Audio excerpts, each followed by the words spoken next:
Good morning, everyone. Welcome back to another live video, another live chat with the connected one, the 9321, Mr. Ahsan Naeem. Good morning, my friend. How are you doing today? Morning, mate. I'm really I've just accidentally cut you off. Sorry about that. How are you doing today? I pressed the wrong button by accident. Sorry sorry. about that. I'm really good. My arm's a bit sore because I got my first jab yesterday, and I feel a little bit run down. But other than that, I'm fine. Same, man. Same. Second jab yesterday, so we're both on the jab train, and no comments are arguing about it because I can't be bothered with that in the chat live Yeah, today. yeah, But yeah. We're either not way, we're not because doing that. no, we're not doing it because I know someone will pipe up going, "What actually, really, mate?" And I was like, "Keep your opinions to yourself. I don't give a shit. It's done. So there's nothing to be told to anyone who's already had it done." I get Exactly. it enough from my family personally, so I can't be bothered with it right now.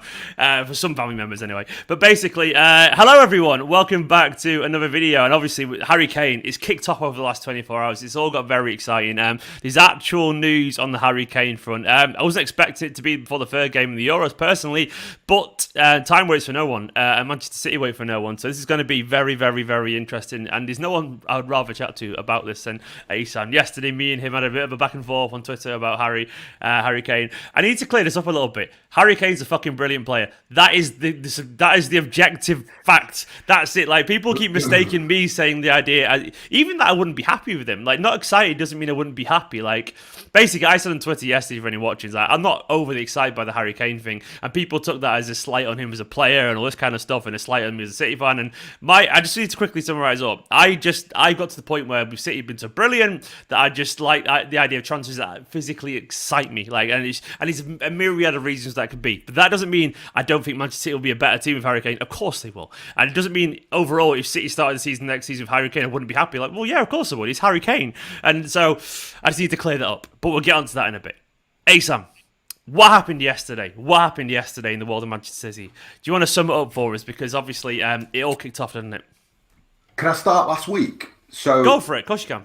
because I'm gonna pat myself on the back because I like doing that when I'm right.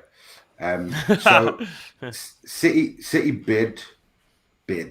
Should we do the bid thing first? Actually, let's do the bid thing first. So, like, when people know each other at clubs, they don't really bid. They don't send a fax saying, here's an offer for X amount. Somebody at City rang Spurs last Monday and communicated roughly what they were prepared to pay. Yeah. Yeah. And that was, I think it was pretty swiftly knocked back. Yeah. And I was quite surprised by Thursday, Friday that nobody got their hands on the fact that City have bid.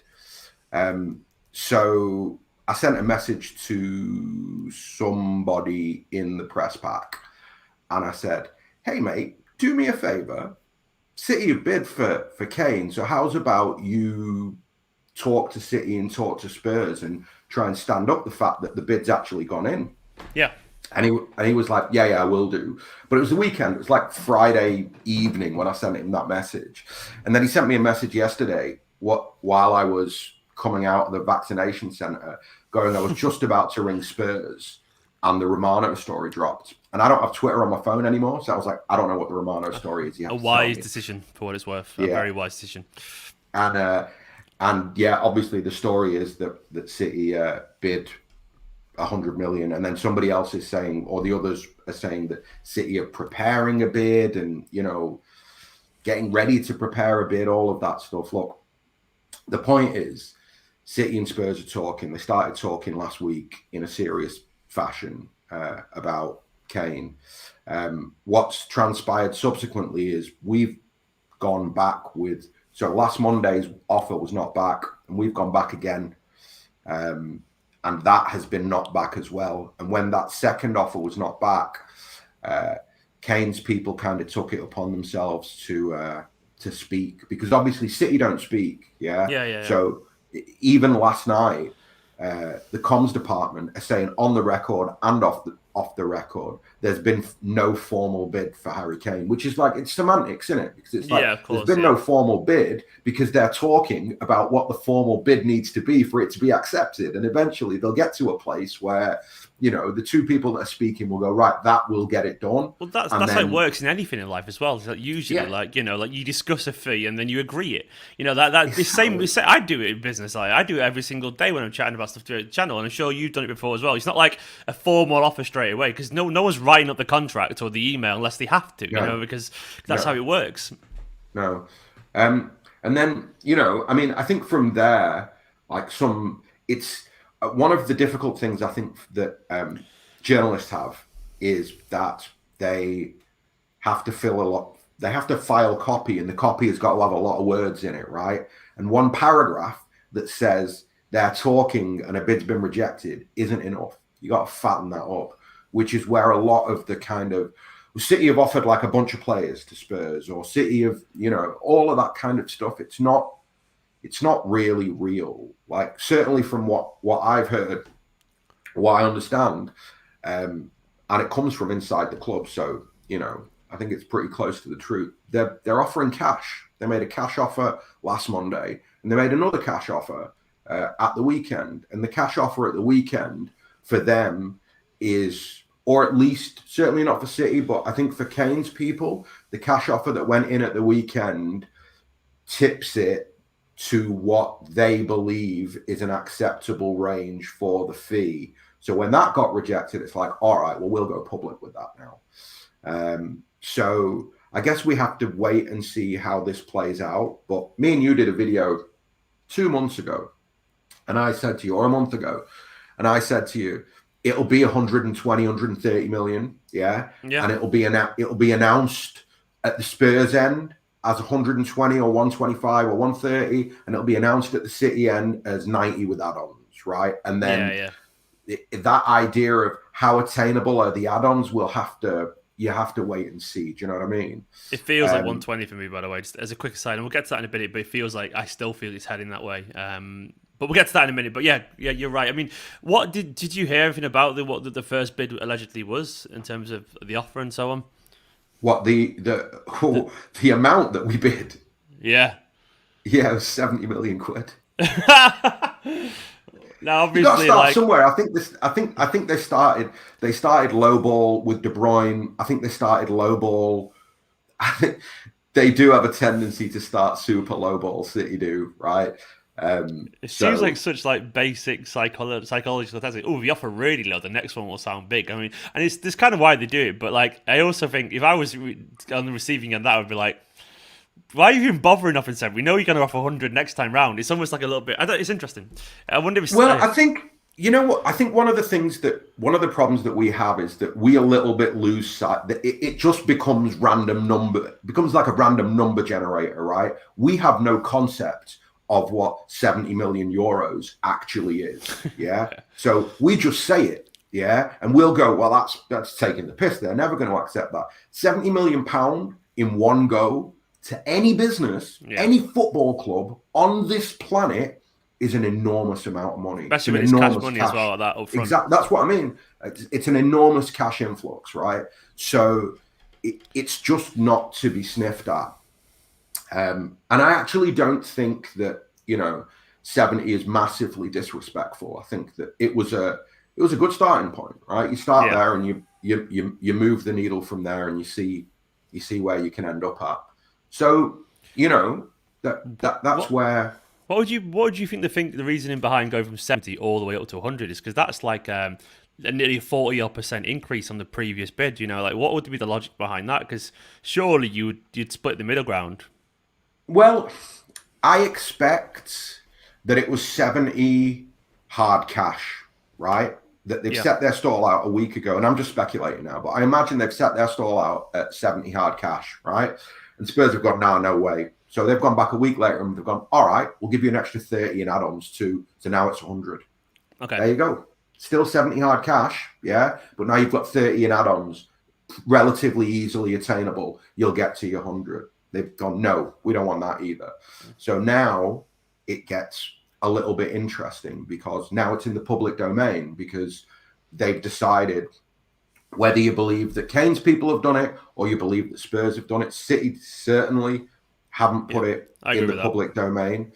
I think, it's kind of cheeky, and it says a lot that, I'm texting press pack lads on Friday going, there's a bid gone in. Why is nobody reporting it? What's going on here? And City kind of reacting to the press, even from yesterday, and saying, well, there has been no formal offer for Harry Kane. Semantics, lads. I mean, I don't think that it's in our interest for this to be played out in public. That's my opinion. I think it's in the interest of Spurs that this gets played out in public from a money point. Just from a money point of view, I think that,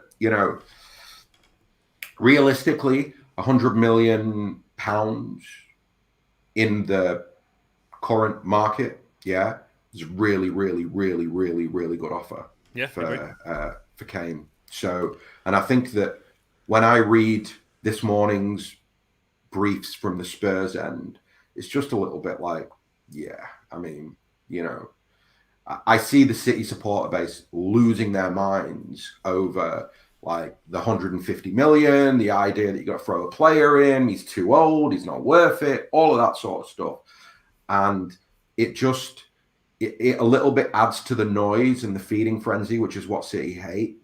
So I don't think it's in our interest for it to be played out publicly. But now that it is, now that we're here, well, Kane will have to do whatever he has to do, and his people will have to do whatever they have to do, because I don't think it'll go away. I don't think that when you go from, or let's just, for argument's sake, right? Let's say that what I was told a week ago is total bollocks. Yeah, somebody made it up, but actually City a bid 100 this weekend. £100 million smashes our record, smashes our transfer record. Yeah, it's a huge offer for any player. Yep. The idea that you make an offer like that, the other side go, nah, you're all right, and you just walk away, I just don't see that happening, Steve. I think that City have got the bit between their teeth. I think that there must be some sense that we can get to a financial agreement before the Euros are done, so that when he's done at the Euros, he goes on holiday and he comes straight back to City and starts pre-season with City. I think more or less that's where we're at right now. To me, the interesting thing is, in terms of this transfer, there are only two numbers out there that have been publicly, allayed. Basically, like there's two numbers: it's 100 million and there's 150 million. They're the only two numbers that have been put around. One is from Manchester City, according to reports. The other is what apparently, according to reports, Daniel Levy wants for Harry Kane.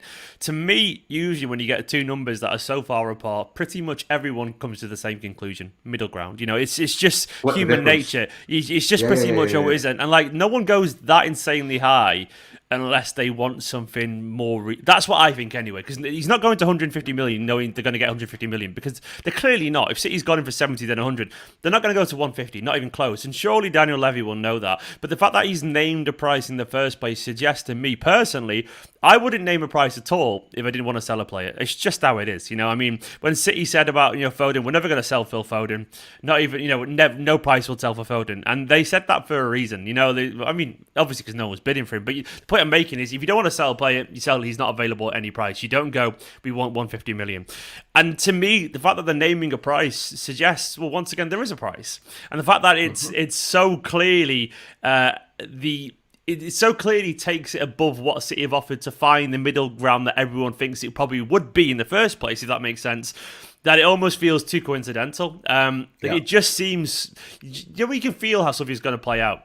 And I could be wrong here, but it just seems obvious. It seems 105, 110, then eventually 117 before eventually City offer 90 million cash and 30 million add-ons and 120. And once again, and Daniel Levy sells it as 120, 125 or where it's going to be. That's where it feels like it's heading for me, because it's almost like in business world, handshake, splitting the middle ground seems like the thing that people do, doesn't it? And like, absolutely, it keeps everyone happy. It looks like they've won, because they've got loads of money out of player. It looks like City have pulled them down, they pulled us up, and I'm oversimplifying it here, but it does feel like it's going that way. No. I mean, I think the key thing is the first thing that you said, which is that there's every Spurs brief says at the same time, it's so oxymoronic. Every Spurs brief says at the same time, Daniel Levy will not sell Harry Kane this summer. He's told every manager that he's offered the job to that he won't sell Harry Kane this summer. He's got no intention of selling Harry Kane this summer.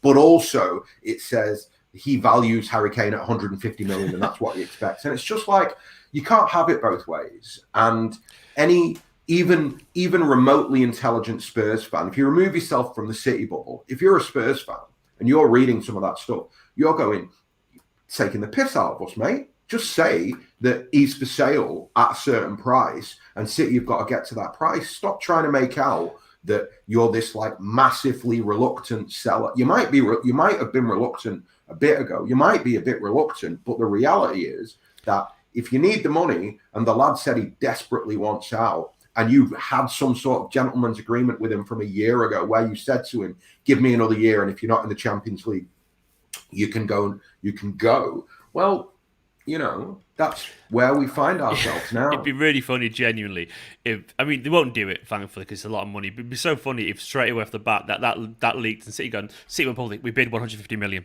Hello, Daniel. You know, just to see, they'd be like, oh, fuck, you know, like now I've got to actually accept it before having a manager. It'd be funny just to see how that plays out, because at that point, it's almost like calling someone's bluff. And I don't think City should do that, and they won't do it, thankfully. But I'd just love a world where City actually could just do that and go, there you go, man, fucking sell him and shut up. And they'll never obviously do that, but it'd be the power that would come from that. Or I think he'd just splash around then, panicking and not knowing what to do, because actually, you know, his bluff's probably been called. And I mean, how much does the manager situation at Spurs play into this as well? Because is there anything to read into that? I mean, like, is it as simple that they haven't got the manager yet, or is there?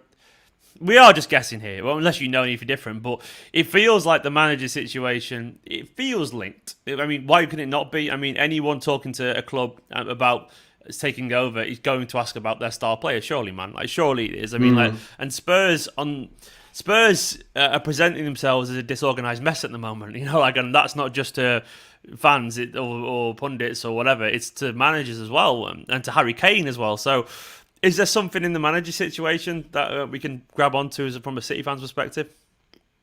Well, I mean, I think that they would be reluctant to sell him without a manager in place, because that looks even worse. You see what I mean? Like, the optics on that will be pretty nasty. And the optics in general around Spurs the last 4 weeks have been pretty nasty. So I imagine that they will want some kind of... They'll want the manager in before they sell Kane. I would expect them to have a manager in before the Euros are done. The thing that I don't believe for one moment is that they're guaranteeing every manager that Kane will stay. And also, what I don't fully understand is what the Juve sporting director is going to do with no money. Like, Spurs have had no real significant money to invest in the squad for some years now, right? Paratici, why is he there if they've got no money? The money has to come from somewhere for him to have a job to do, to refresh or rebuild or whatever it is that they want to do. Yeah. I mean, I feel like this transfer is a fait accompli. I feel like it wouldn't even surprise me if actually Begiristain and Paratici have had a conversation where he's gone, look, get the offer to here, let us get a manager in. It's cool, we'll get it done. Yeah. And we're just kind of doing a little bit of a PR dance for optics for everybody's sake for the next few weeks. That's how far down the line I get the sense that this is. Now, I could be wrong, yeah? Maybe I'm underestimating Levy and Spurs and their will to keep him and not to take the cash on offer from City. But I also think another thing, I think that between now and what's the date? What's the date today? 22nd, right? Between now and the end of this month, it would not shock me if somebody that we all think is reputable drops a story saying City have moved on to Haaland or City have moved on to Lukaku. Because I think that there may well be when you talk about a bluff being called, it won't be City offering 150. It'll be City going, we'll give 100 to somebody else if you don't want it. You know, Exactly. like if you're that dead set and you're going to be a pain in the arse about this, it's cool. We'll go and give the money to somebody else. I don't think. I mean, I've not spoken to Stefan, but I'd love to talk to Stefan to know what he thinks. But it's very difficult to see how that there's many clubs out there that have got the liquidity financially to say no to somebody offering £100 million for their player. Yeah. So I don't know. I'm very interested now to see how the next 7 to 10 days play out, whether you get any more leaks or, you know. I've said a few times that I feel like something big needs to happen. Like there's one more big twist on this, and I think we're approaching that stage. Really, I mean, I could be wrong. It could be that this just drags on for months and months and months because this is how often big transfers go. But I actually agree with you that the next 7 or 8 days are going to be relatively. They're going to be quite pivotal, I think. I mean, we'll get a sense of how this is going to go. As you said, either City will, if City bid again, you know, and we hear about it publicly, that to me is relatively telling. If it goes quiet for a few days and, you know, for the next week or so we don't hear anything, and then potentially there's a brief about, you know, other players, which will be interesting to see. Obviously, the wording of that brief will be very important, but that I would suggest we'll learn a lot about how the transfer is going to potentially play out from that point onwards, which is obviously a case of waiting and waiting again, but it's just how it is. I mean, it is a chess battle, isn't it? You know, these kind of things. It's all about moves to see how, you know, how it's perceived in the press and all that kind of stuff. And I do think we'll hear something. I think it'll become relatively obvious how, you know, I think it'll become obvious what the prices that they would accept is, and to be honest, it might be that it could be that the manager thing of Spurs is relatively important. I mean, the press reports today were that they're reanalyzing their list, which is of Ten Hag and Graham Potter, and which is it's for one, that's embarrassing, and genuinely is embarrassing. I'm not just trying to be harsh on Spurs there, but it is embarrassing, and but that'll be interesting to see because I mean, I wonder if that gets done. I mean. Graham Potter to me strikes me as the kind of manager who would come in and accept managing Spurs without Harry Kane, simply because it's Spurs and it is a step up for him, whichever way we look at it, you know. And I wouldn't be surprised if that's now a consideration for Daniel Levy, like which manager is going to accept, you know, which one manager is going to accept not having Harry Kane, because there has to be an element of that. I mean, Conte almost certainly wouldn't have done that, and there was money issues there as well. I mean, Fonseca stuff was tax reasons, and once again, it was money, if we're being honest. It'd be interesting to see. Isn't that very telling, though, Steve? Isn't that very telling? Yeah, of course it is. You're in a kind of relative crisis. You get somebody like Antonio Conte on the hook, like he's interested. You're having conversations with him. You can't close it, right? So you have to take a big step down. You go to Fonseca. You've got him on a hook. You can't close it.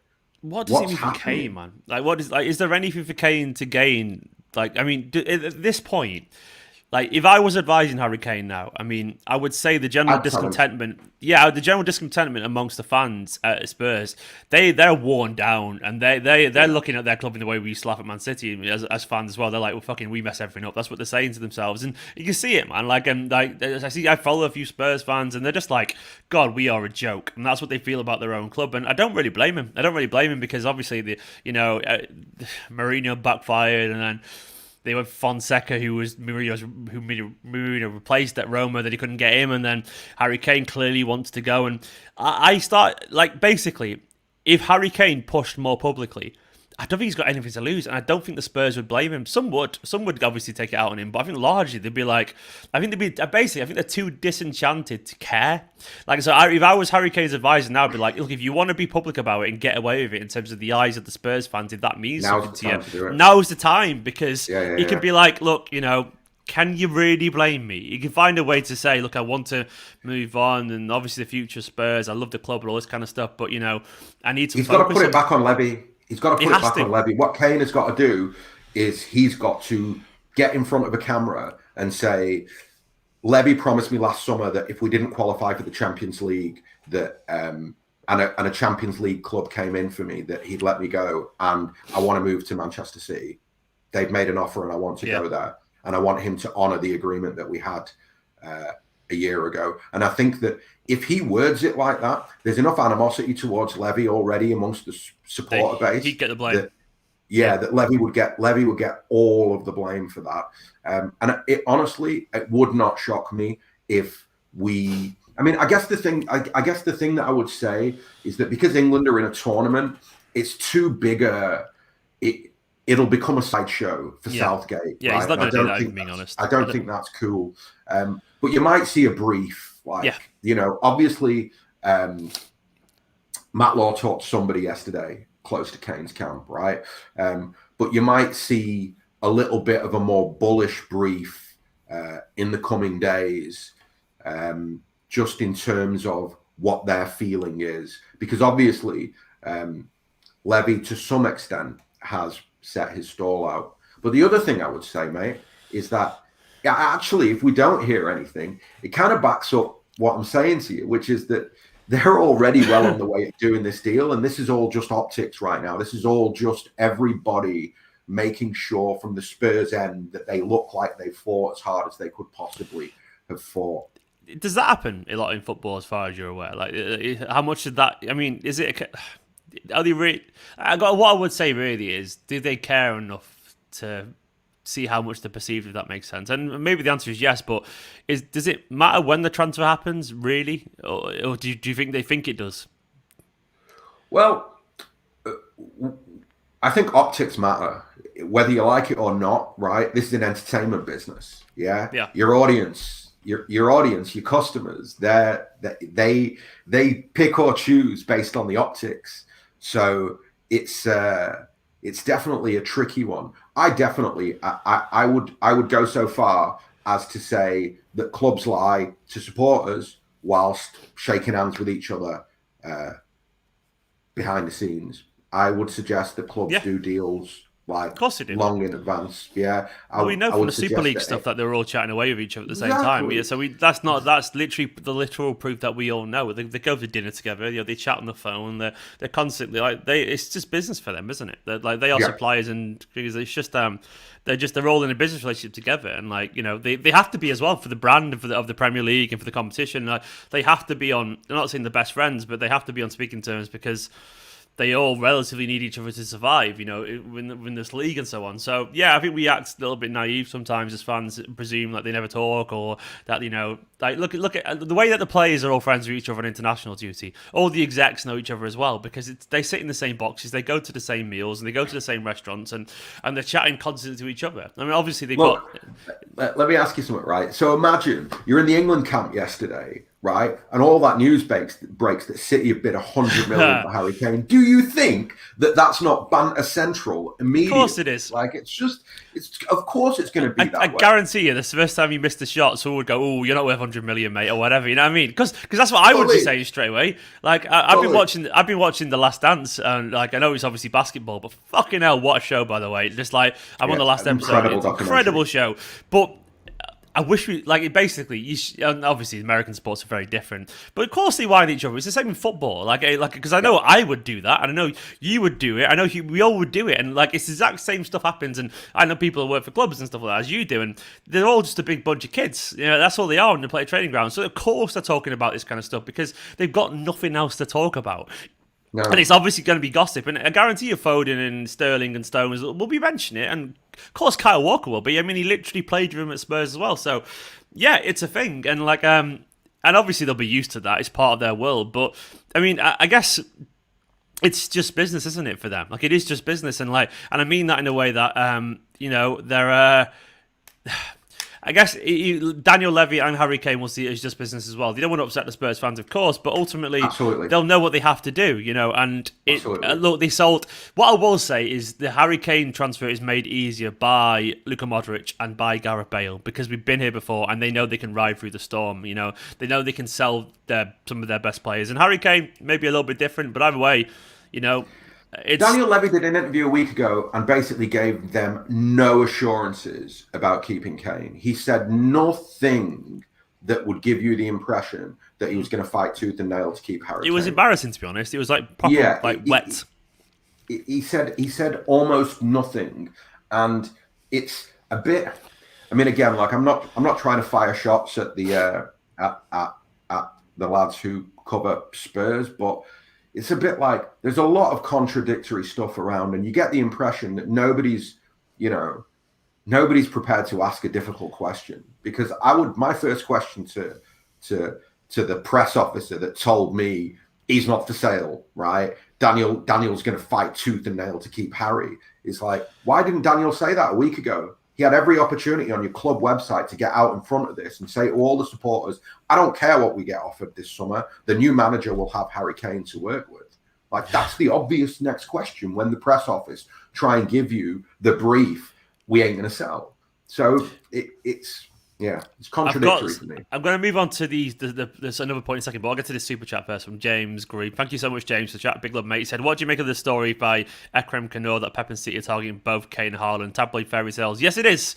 Of course, City aren't targeting two strikers worth over 100 million. What I will say is that City are that sounds to me like a miscommunication almost. Like it's like, well, yeah, they're two of the targets. Doesn't mean the target, like. This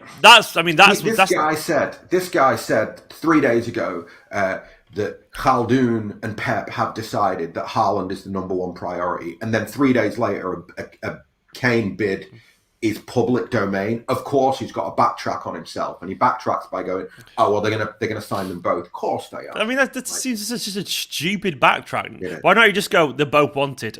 But I mean, literally, they're both on the list. Like, is that? I mean, no one would question that.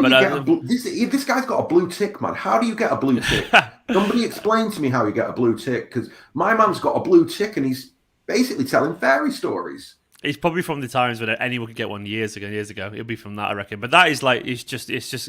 James, big love for the super chat, mate, but I think it's actually nonsense. Yes. I mean, it sounds like either guy is flailing about, or it's a miscommunication. And what we'll bring on to it now is one of the things that I actually scoffed at when I read this on the aggregators and all that kind of stuff is the idea that Spurs apparently are not interested in Bernardo Silva, Sterling, Laporte, Jesus, or Mahrez. Fuck off. If we offered them Bernardo Silva, they would literally crawl to the Etihad to take him. Of course they fucking would. The idea that they would go, now we don't want Bernardo Silva, we don't want Laporte, we don't want Jesus or Morris. And that to me is where I literally, there's so much bullshit there. If they say he offered 100 million and one of those players, they would absolutely bite our hands off, in my personal opinion, because of course they would. Of course they would. Like, because all these players improve Spurs exponentially. They just all do. Like, so this to me was this is where you feel like that's just clearly not true. That's clearly not true. Like, I'm sorry, Spurs do not turn down. That to me felt like, once again, optics, like performative. Because, like, for one, I don't think City have offered those players. I think what City probably have said is like, if you get those players to come to you, we could maybe do a deal for them. But if you wanted them. But I don't think that's the same as City going, you can have Sterling, because Sterling would go, I'm not going to Spurs. Why am I going to go Spurs? And at the same time, they're not going to give 100 million plus Sterling for Harry Kane. It's just, that's not a deal that works for anyone in terms of actual, just any form of economics. But that to me, I mean, what did you make of that? Those reports of those players? True. It's just not true. I mean, I'm a bit. I think it's going to be very easy this summer for everybody to take that list of 5 or 6 players and just attach it to every story and go, City have offered all these players. And, ultimately, good luck trying to convince one of those players to come to you, and also good luck finding the money to meet the valuation to buy the player. So, this goes back to the Barcelona, Atletico Madrid, all of those stories, right? City have got really high valuations on their players. I keep saying it. Nobody believes me. I don't think there'll be anybody going. Maybe maximum one guy will go this summer, but even that, we'll see. The valuation of Bernardo Silva is north of 65 million euros, right? I agree. So where's the money coming from? Who's going to, conjure that up? And the other thing is that Guardiola is not going to want a disruptive preseason. He's not going to want a situation where he's a week, 10 days into pre-season and he doesn't know who's coming and he doesn't know who's going. I'm fairly confident, and I think that this comes more from my gut feeling about that meeting between Khaldoon and Pep, right? That my gut feeling right now is that our business, whatever it may be, will be done before the players come back for pre-season. That, you know, Pep is going to want to hit the ground running as best he can. And I don't think that they're going to countenance. If I were Pep and I had that meeting with Khaldoon in October, November, I'd be like, listen, I'm tired of you lot penny pinching and dragging transfers out and the season beginning and the guy that I need not even being at the football club. I'd look Khaldoon in the eye and I'd say, you need to not penny pinch. You need to tell Ferran to get shit done in a timely fashion.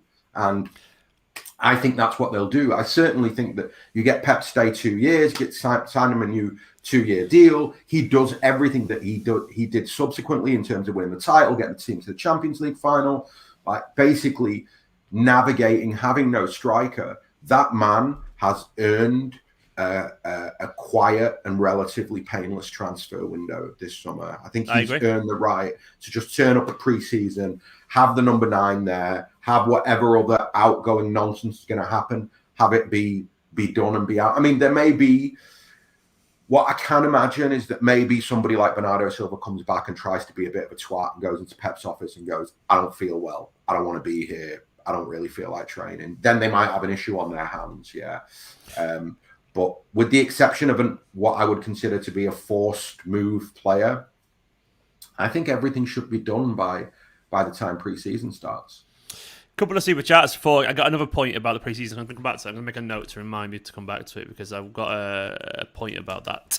But a big super chat from Bob. Big love to Bob. It says, how about selling Jesus, then promote the lap and sign Kane? Would that give us a chance to evaluate the lap with a star number 9 in Kane as the true starter? Thoughts on that? I think that Jesus is the one that if he has an offer and he comes to them, and even if it's like a loan for 12 months with an obligation to buy in a year, he's the one guy that I think that they'll probably accommodate. Yeah. On the obligation to buy thing, just a bugbear. I hate this whole loan obligation, but isn't it just a transfer? Like, I never got that. If I get a TV from August and it's buy now, pay, it's called buy now, pay 12 months later. It's not like I've not loaned it from August with an obligation to buy. Like, I never got the wording of that. I'll tell you why. Because what they do is they'll charge a loan fee, right? So what'll happen is, so let's say that Juventus come and Juve go, hypothetically, we can't afford to buy Jesus this summer. We'd like to take him on loan for 12 months and we'll give you 60 million euros next summer. City will go, all right, well, you've got to pay his wages, all of them. Yeah, fine. We want a loan fee of 5 million euros for the year. We're like, okay, fine. So it's interesting because that's still that's 5 million up front on a 65 million purchase. That's all that is to me. It's interesting because it's just the wording I always find a little bit like that's still a transfer. I mean, you're right. You are right in the sense that the obligation to buy just makes it a permanent transfer. I know it's accounting as well, for this way. There'll be accounting reasons for it as well, like in terms of the terminology of it. It probably will affect the accounts in some way that I possibly can't explain, so it'll be something like that. But either way, Bob, I think you're right, mate. I mean, I wouldn't be surprised if Jesus goes. I mean, also as well, who else said this? Where has it gone? Super chat from Vizzy, big love to Vizzy, says, if we get Kane, will Gabby go and will we sign? I guess that means and will we sign a second striker?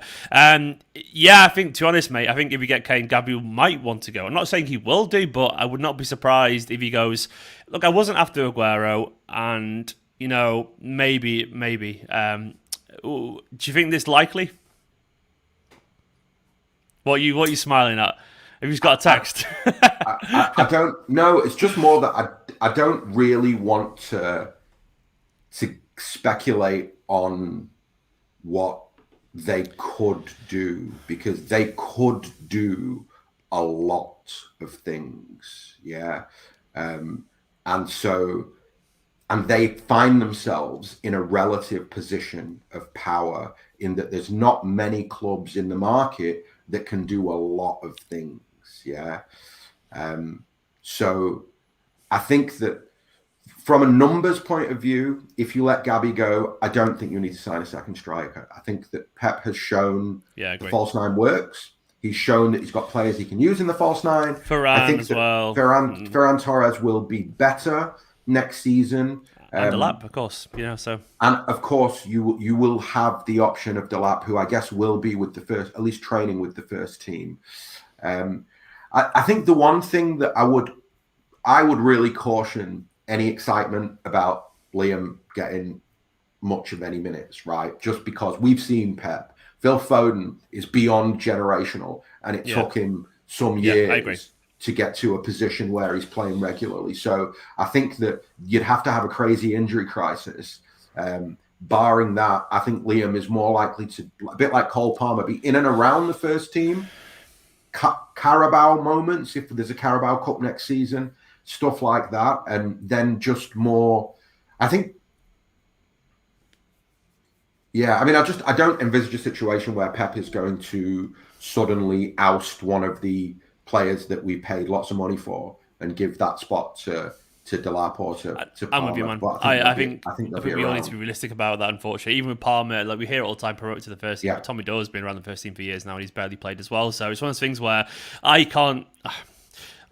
Unfortunately, from a view perspective, I feel like it might be quite frustrating for Palmer and Delap, because I wouldn't be surprised if they're just, once again, playing another season in the EDS, which they're far too good for. Apart from maybe 3 or 4 appearances in, off the couple off the bench, and a couple of starts in a cup competition. But we know, like, the old likelihood is that, if we get Kane, Ferran Torres will play in the Carabao Cup as a striker because they'll rest him. That's how it works. So he's not going to play the lap there. And it could be actually, you never know. It could be that, if, I don't know, Mahrez picks up an injury. Doesn't happen, hopefully. Fingers crossed, Sterling picks up an injury. And all of a sudden, actually, we haven't got the backup right winger, then Cole Palmer has to play. Or, Ferran Torres has to play wide and then Delap has to play. So it's very, very possible. There's many ways that these could play these cup games. But the idea of them being using the Premier League, I mean, unless they do something incredible, or like they genuinely, I mean, it's possible that someone does something incredible it gets off the bench and scores a hat trick and then fuck this guy, he's just here now because that's how it is. But that we're talking about, I could win the lottery, we're talking about that kind of stuff, and then anything can happen. But I don't know. I think we have to be realistic. But I think it's fair to say Gabriel Jesus will be thinking twice about his future at Manchester City if Harry Kane comes in, and I don't blame him for what it's worth. But it depends what Guardiola says to him. It could be like, you're left winger now, by the way, mate. I'm going to play you there all the time, and Foden's going to play more in the middle. That could be said. You just never know what's going to be said. I want to go back to pre-season because you talked about Guardiola having a settled squad and all that kind of stuff.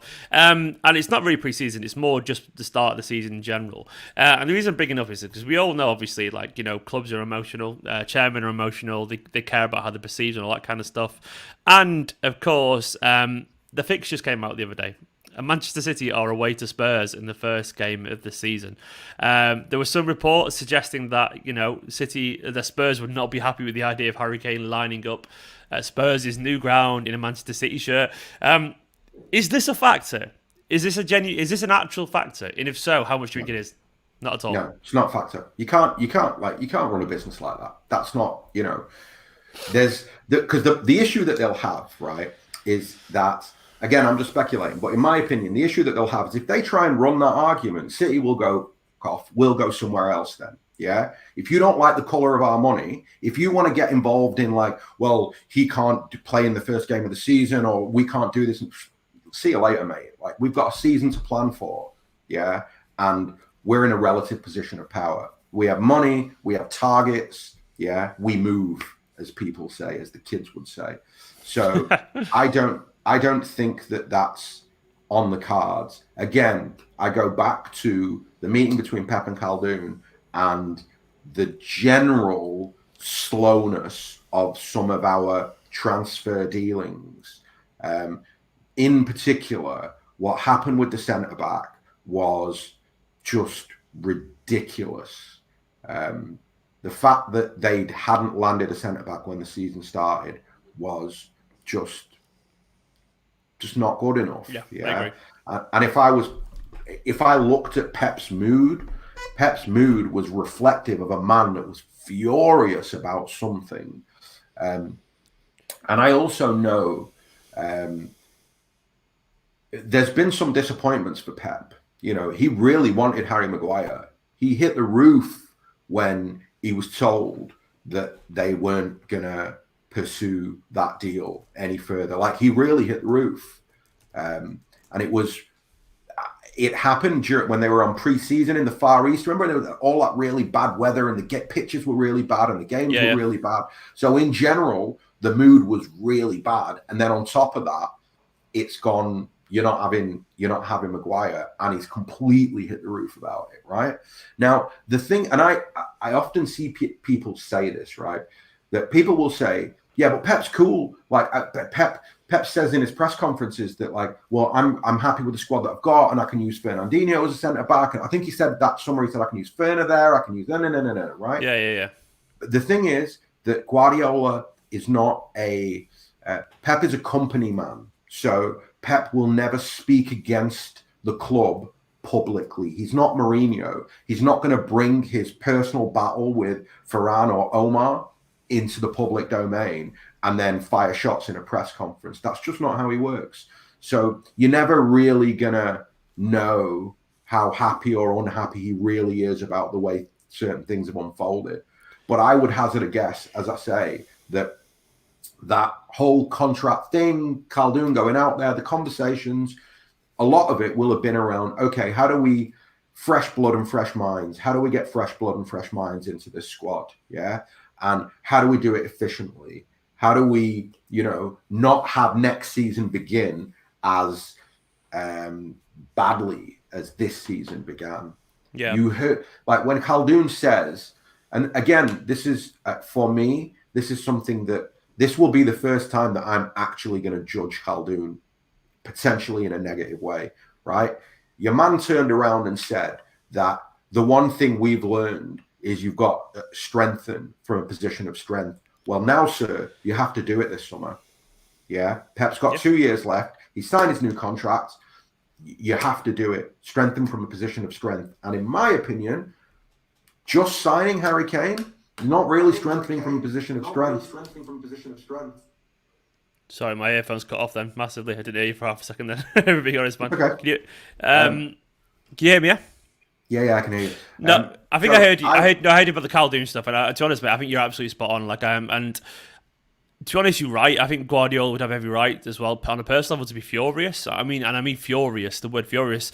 Not just disappointed, but like you can't go another year without having to play a recognised striker. And I know we had Gabriel Jesus, so people turn around and go, "Well, he's still a fucking striker. Deal with it." And he's Brazil's number 9, all that kind of stuff. But what I will say is, like, even then, this guy, he didn't cost a load of money for what it's worth, so he's not like he was dumped with a 70 million striker there. He cost like £30 million. And I think he's been a good player, but he was never like... It's not unreasonable, is what I'm saying, for Guardiola to want another striker, given the fact that, Ferran Torres wasn't signed as a striker, Delap's a kid, and Aguero's gone. So it's not unreasonable to say, I still want another striker, regardless of what you think of those players, regardless of what you think of Jesus, Absolutely. regardless of what you think of Ferran Torres and Delap, I still want another striker. And that's a totally fair comment, because one, Ferran Torres is a project, he's exciting, but he's not a striker. You're asking the best manager in the world to go without a superstar striker, and I don't think that's even fair. And I think he's got every right to go, look, we haven't spent big on this position for an awful long time. Just fucking go for it. And mainly because they told him that they would. Like, they let Aguero go because they told him that they would. And like, you cannot, like, it's going to look embarrassing for Guardiola, for what it's worth, publicly, if Manchester City don't sign a striker after we let Aguero go. Imagine Aguero bags some goals in Barcelona. Everyone's going to be going, we shouldn't fucking let Aguero go. Like, it affects, because the guy who's public has to deal with that. It'll be Guardiola have to deal with it. He'll be the one getting the questions, and he'll be the one getting some stick from some fans who'll be blaming him for it. So that's why, basically, it's absolutely critical, in my personal opinion, that they cannot fail him. They have to sign a big striker this summer, because the only person who falls on the sword is Guardiola publicly, and that's not fair. That's not fair, because exactly. And then you dial that all the way back to the beginning of this conversation, right? Which is, where are we with Harry Kane? When people talk about Daniel Levy and how powerful Spurs are, and can they keep him? Will City pay the money? Like, I've seen Jack Pitt-Brooks written again this morning that basically he reckons that City haven't got the balls to sign Kane. If you read between the lines of what he's saying, he's like, City haven't got the appetite to go there. It's like, really? You really think that City, having made all this noise, having done all this running to land Harry Kane, in terms of talking to him, talking to his agent, making it, getting yourselves to this position, you're now just going to go, nah, you're all right. It's actually a bit too expensive for us. Like, it's just, that's not where we're at. Not this summer, anyway. Is Kane still the right guy? That's the question I'm going for. Like, is he the right guy for you, Harry Kane? Yeah, mate. It's not even a question for me. I'm not the conversation about like how we feel. Yeah, it's a totally different conversation because Yeah, I I agree. I agree. understand completely that Premier League players, when you sign them from other Premier League clubs, especially rivals, especially lads who've been there for 7 years, 10 years, I get it, right? In England is different. Spain, Italy, places like that, yeah, even Germany, but internal player trading is very, very, very regular, right? Yeah. People don't really have an issue with it. It's not the same here. So I understand the fact that it's sexier to sign Haaland, right? Might even be sexier to sign Lukaku.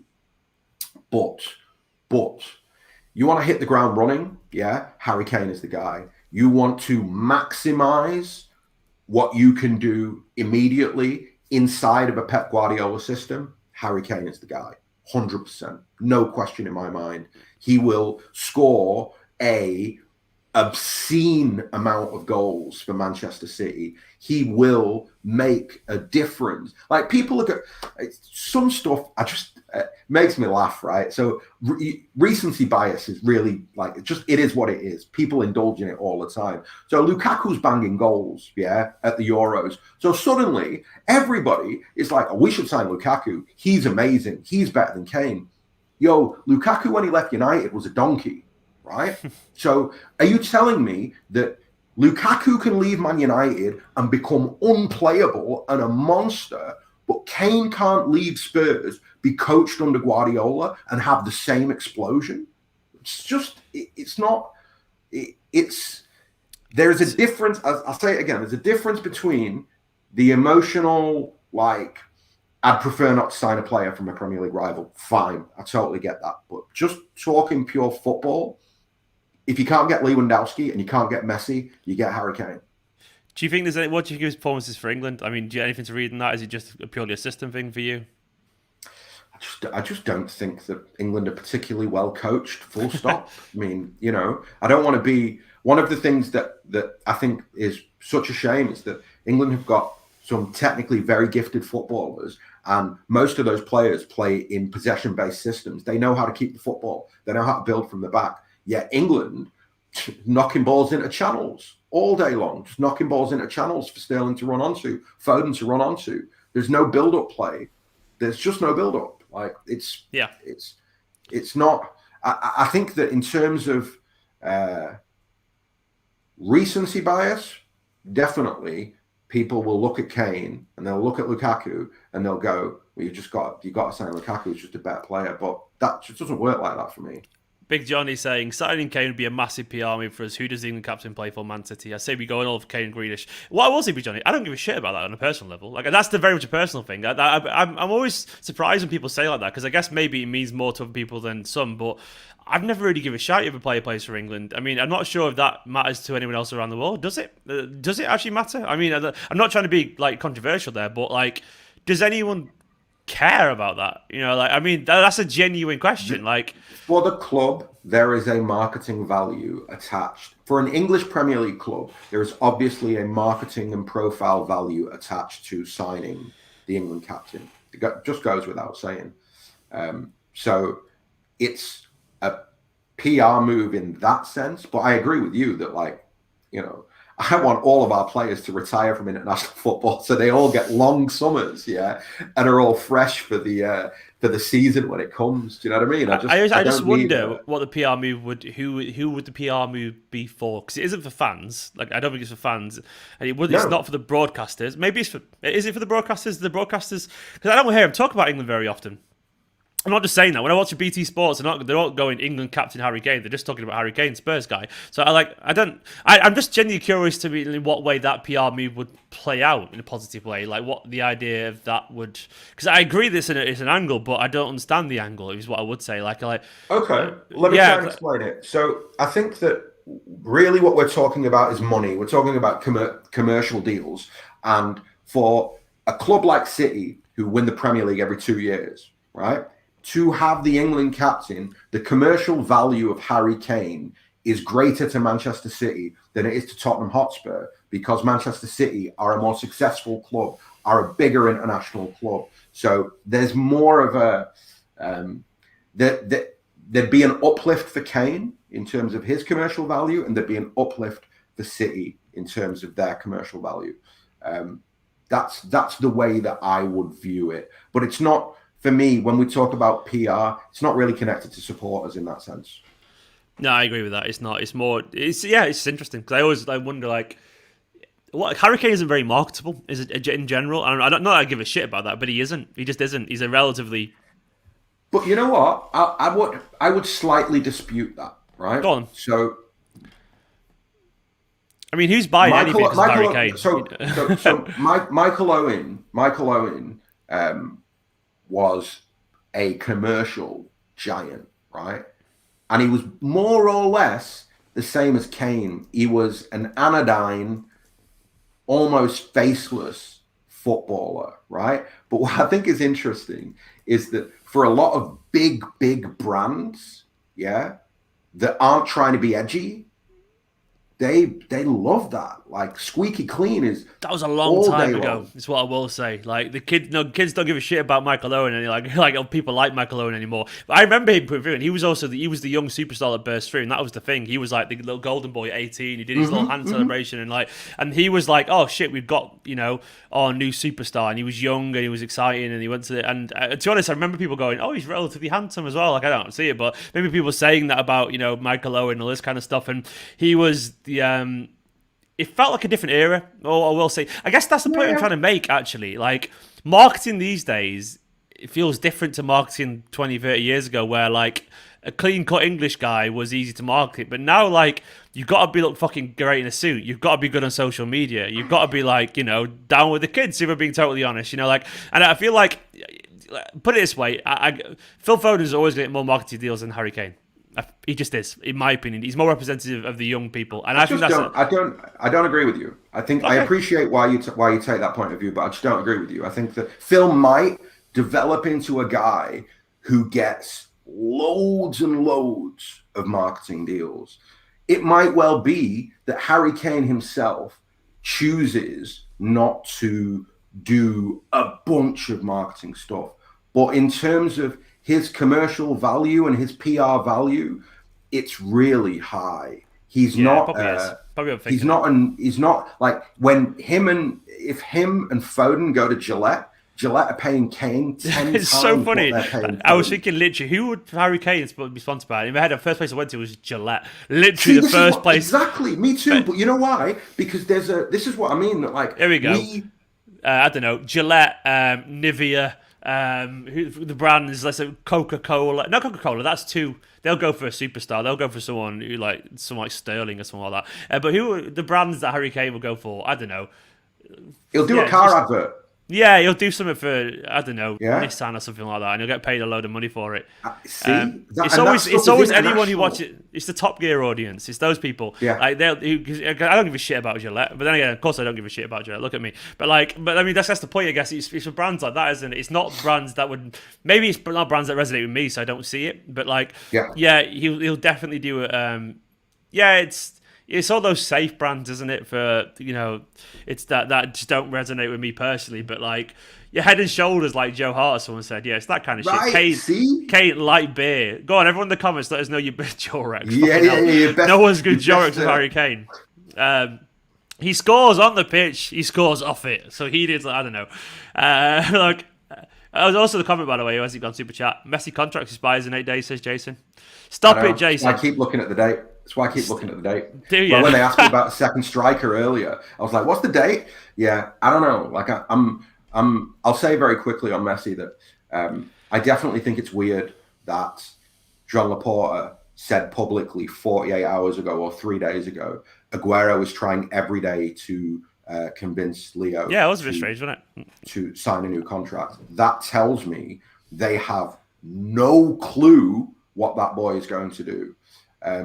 It's And interesting. It's very interesting. Surely he would have signed by now. Surely. Like what, guys? I mean, to be honest, mainly because there's an international tournament going on. Players don't not sign before an international tournament unless they want people to speculate for ages for a reason. They just don't. They just don't. Especially when it's his boyhood club that, you know, he knows the whole world is staring at his contract. I don't think it's going to happen for what it's worth, but it's very interesting. Like the whole world is staring at, what does he gain from what? So because of Barcelona's financial situation, yeah, there's no real, there's no real leverage. It's not like by not signing the deal and going to the Copa, there's like a bunch of speculation, and it's like Barcelona need to up their financial offer to Messi to get him to sign. They've made an offer based on what they can afford. That's the thing. It's like, yeah, it's like, surely, I mean, it is about money. It's always about money, but it also isn't about money with Messi, because we know it isn't, because he's fucking absolutely wadded.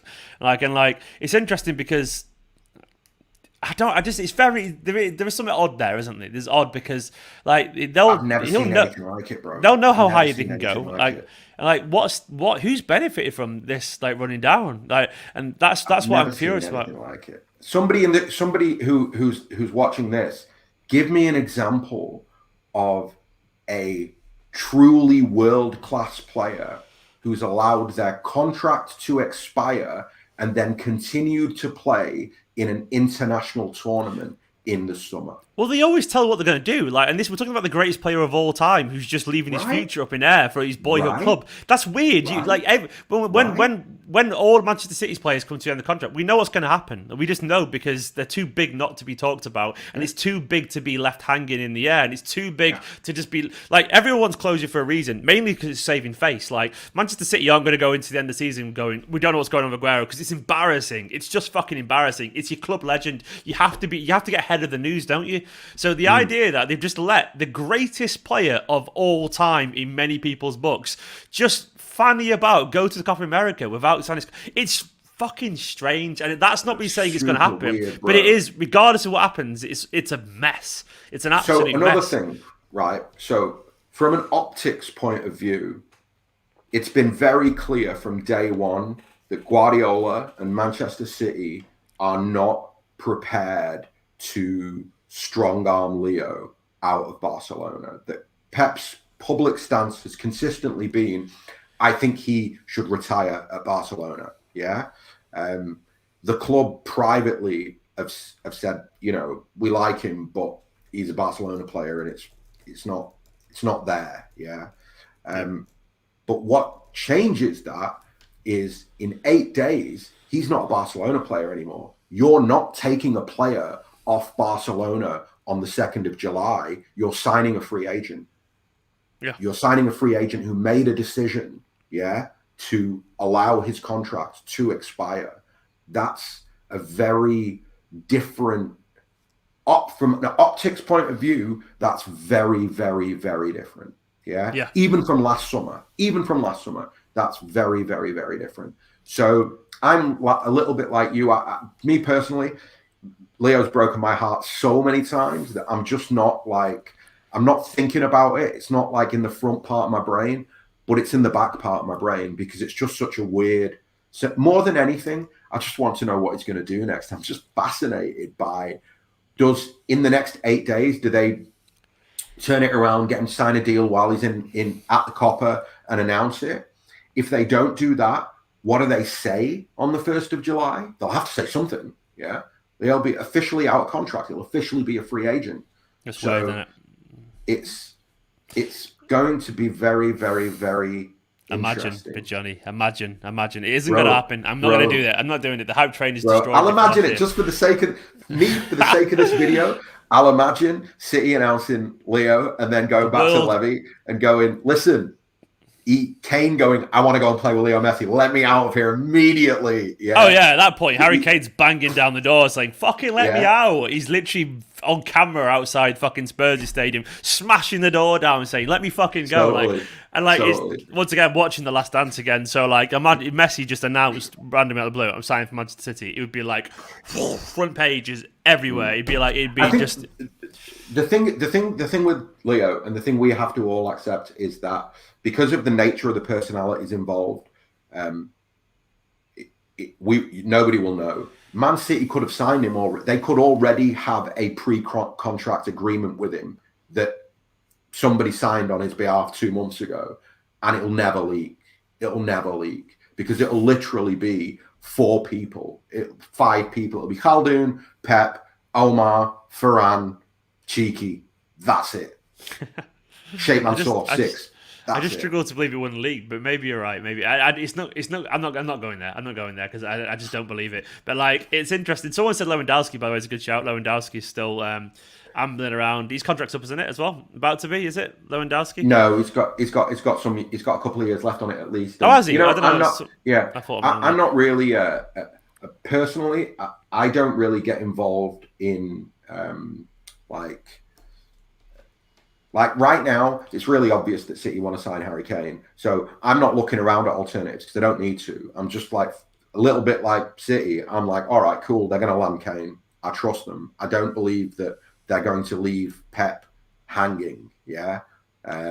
So I think that as much as people love to go, yeah, but we get Lukaku for this, we get Haaland for that, we can get Lewandowski. Kane is the guy that Pep wants, and that's where I feel all the eggs will be. Even if they leak some story next week going, City are going to bid 70 for Lewandowski, or they're going to bid 120 for Haaland. Like, none of those stories will ring true to me until the Kane door is closed. And I don't see City getting all the way here and then giving up in 7 days' time. On that note, that's a good way to end it. We'll see, man. We'll see how it plays out. I'm sure there are plenty more twists and turns in this long and winding road to Harry Kane. It's always the way it is with these things, and we'll see. And who knows? It might just pick up pace. It could drag on for ages. And either way, I do think we'll sign a striker. I have no idea how it's going to end. I mean, currently, I think there's a lot of noise around Harry Kane to justify confidence in signing him. It feels like the dance has started, basically. Like, you know, and like once you're on the dance floor, it's very hard to get off. And I honestly think that's where we're at the moment now. We're at that point.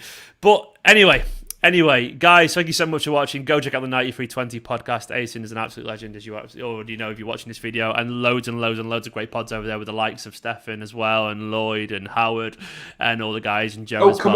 Can we plug Howard's book? Howard's got a season review book for the 2020-2021 season called The Board Supremacy. It's brilliant. It's hilarious. If you're a City fan, I think it's a must read, because I think as a football fan you can connect to it, because it's also about somebody who had going every week to the game taken away from them for a year, and how do you navigate a year of watching football on the television when you've just never really done that. You've spent the last 15, 20 years going to the game. I've spammed the hell out of the chat with a link to Howard's book. Go check it out. Howard Hockin is absolutely. I've not read it. I'm sure it's brilliant. I'll be honest. I haven't read it, but I'm sure it's fantastic. And Howard, I'm going to do a competition as well with Howard, I think, giving a book away. But guys, thank you so much for watching. Go check out 9320 podcast. There is a link in the description below. For now, though, guys, have a wonderful day. So there's plenty of life left in this train. We'll see how it goes in a bit. See you later. See you later.